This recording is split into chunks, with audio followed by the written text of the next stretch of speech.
Le polyamour est-il les prémices de la fin du couple monogame?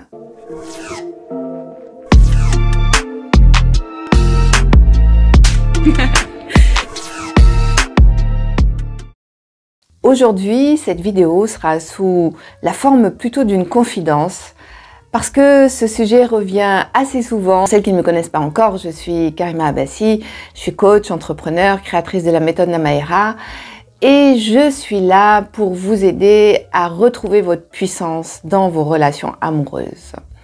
Alors, avant de continuer, quand même très important, tu vas voir que sous le lien, là sous la vidéo plutôt, tu vas trouver un lien qui va te permettre de prendre un rendez-vous soit avec moi, soit avec un membre de l'équipe. C'est un rendez-vous qui est offert, sans engagement, et ça va être vraiment très important pour toi parce que ça va être le moment de te poser et d'explorer ensemble voilà, qu'est-ce qui fait que ça bloque dans ta vie amoureuse.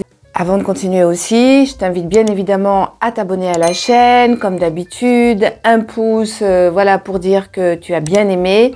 Ça, c'est important plutôt pour nous, pour la chaîne, pour qu'elle continue à grandir.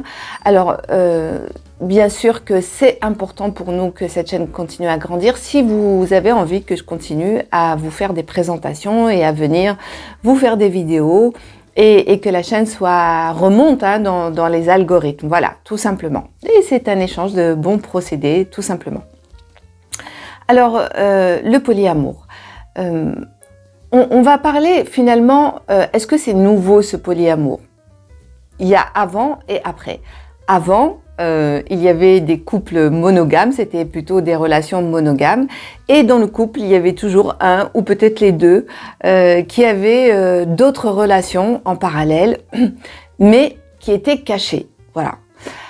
Alors aujourd'hui, c'est officiel. Voilà, on peut tout simplement choisir de vivre plusieurs relations en même temps avec l'accord de son partenaire. Un accord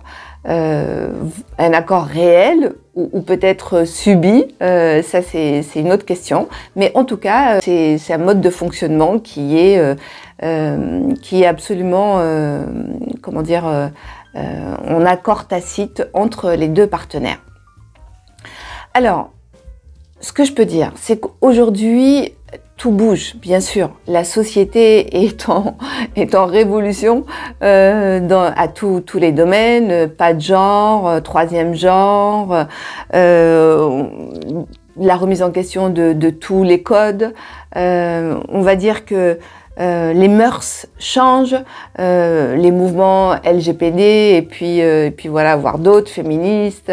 Donc, moi, ça me donne quand même un peu l'impression que tout le monde se cherche et tout le monde essaye des choses et tout le monde cherche finalement à trouver sa voix, son identité, sa personnalité, sa différence et à s'affirmer telle qu'elle et puis à se réinventer. Alors, tout le monde cherche. Est-ce que tout le monde trouve? Ça, c'est une autre question. Et est-ce qu'on s'y perd en chemin? Ça aussi, c'est une autre question. En tout cas, si on revient sur la thématique du polyamour, j'ai envie de dire que, comme toute chose, il y a toujours des avantages et des inconvénients. Les avantages, bien sûr, c'est la liberté d'aimer plusieurs personnes en même temps, de se sentir libre, finalement d'avoir de la variété, de sortir de la routine, de ne pas s'ennuyer et de rester ouvert à toutes les possibilités de rencontres. Bon, alors c'est pas exhaustif, on va dire c'est quelques avantages comme ça auxquels je pense. Inconvénients, c'est pas si facile que ça parce que finalement, peut-être que dans le couple, il y en a un qui le subit et qui n'en a pas réellement envie. Mais si celui qui dit oui n'en a pas vraiment envie, mais ne veut pas perdre son compagnon ou sa compagne, va devoir accepter pour permettre à l'autre de vivre ses envies. Maintenant, l'autre inconvénient, c'est que risques de sentiments tels que jalousie, comparaison, frustration peuvent se développer, problèmes d'équilibre et problèmes de choix. Voilà. Donc, pour moi, la question du polyamour, elle se pose réellement en termes de choix. Est-ce que je choisis de vivre totalement, complètement une relation et de vivre ce que j'ai à vivre avec cette personne-là et de faire le choix délibéré que ce soit une personne exclusive ou bien je choisis de ne pas le faire. Moi, personnellement, je ne me vois pas en train d'aimer ou en tout cas de vivre une relation, plusieurs relations en même temps. Je me vois pas parce que je trouve que ça demande énormément d'énergie déjà de construire une relation, de s'investir dans une relation et je vois pas comment je peux déjà émotionnellement et voire matériellement m'investir dans plusieurs relations. Voilà, pour moi c'est juste, voilà, c'est clair, net et précis. Maintenant je peux pas dire pour autant que je condamne ces relations polyamour. En revanche, la question de l'exclusivité, elle se pose réellement. Est-ce que je peux imposer à mon compagnon de m'être fidèle à 1000%? Et je vais vous raconter quelque chose. Je me rappelle d'une discussion que j'ai eue avec mon père. J'avais 20 ans et j'en ai 57 aujourd'hui. Et en tout cas, cette discussion, moi, m'a vraiment marquée pour le restant de ma vie. Je lui ai posé la question sur papa, qu'est-ce que tu penses toi de la fidélité? Voilà, j'avais envie d'avoir son avis parce que pour moi, je me cherchais à ce moment-là, voilà, je cherchais des réponses, hein, comme beaucoup à cet âge-là. Et je me rappelle très bien de la réponse qu'il m'avait donnée en me disant, voilà, ben oui, évidemment que dans la vie, on peut avoir des sollicitations, on peut avoir des tentations, parce qu'on est des êtres de chair hein, aussi, et nos sens sont quelque part indépendants de notre cerveau, parce que on ne peut pas contrôler nos sens. On peut ressentir une attirance physique pour quelqu'un qu'on rencontre, ou une attirance émotionnelle, ou une attirance intellectuelle. Pour autant, si je suis dans une relation ou dans un couple ou mariée, est-ce que pour autant je vais passer le cap? Et là, c'est la question du choix qui est très personnel. Voilà, c'est en fonction des valeurs de chacun. Lui a fait le choix de l'exclusivité, moi je fais le choix de l'exclusivité. Maintenant, je ne peux pas, en tout cas c'est ma philosophie dans ma relation, je ne peux pas imposer cette exclusivité à mon compagnon. En revanche, libre à moi de choisir ensuite ce que j'en fais. Par contre, ce que je demande, c'est une transparence totale. Voilà. Après, est-ce que on quitte quelqu'un, son compagnon, parce que un jour il a eu une aventure sensuelle? Ça, c'est une autre question. C'est vraiment, pour moi, c'est ni oui ni non. Ça dépend de la situation, ça dépend des circonstances. Je pense que tout ça dépend beaucoup de la relation et de la qualité de la relation, de la qualité de la communication, de la qualité de l'échange. Et on ne peut pas déterminer à l'avance, en fait, ce qui peut se passer dans quelques mois, dans quelques années, ou décider de la réaction qu'on va avoir.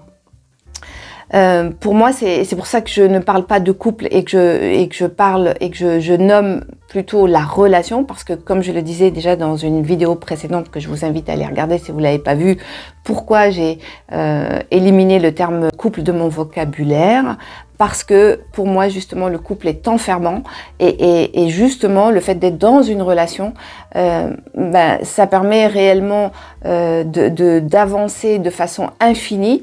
La construction d'une relation, elle n'est pas linéaire, elle est ouverte, et c'est ça qui fait la beauté justement de cette relation-là, quand elle est vraie, qu'elle est authentique, qu'elle est sincère.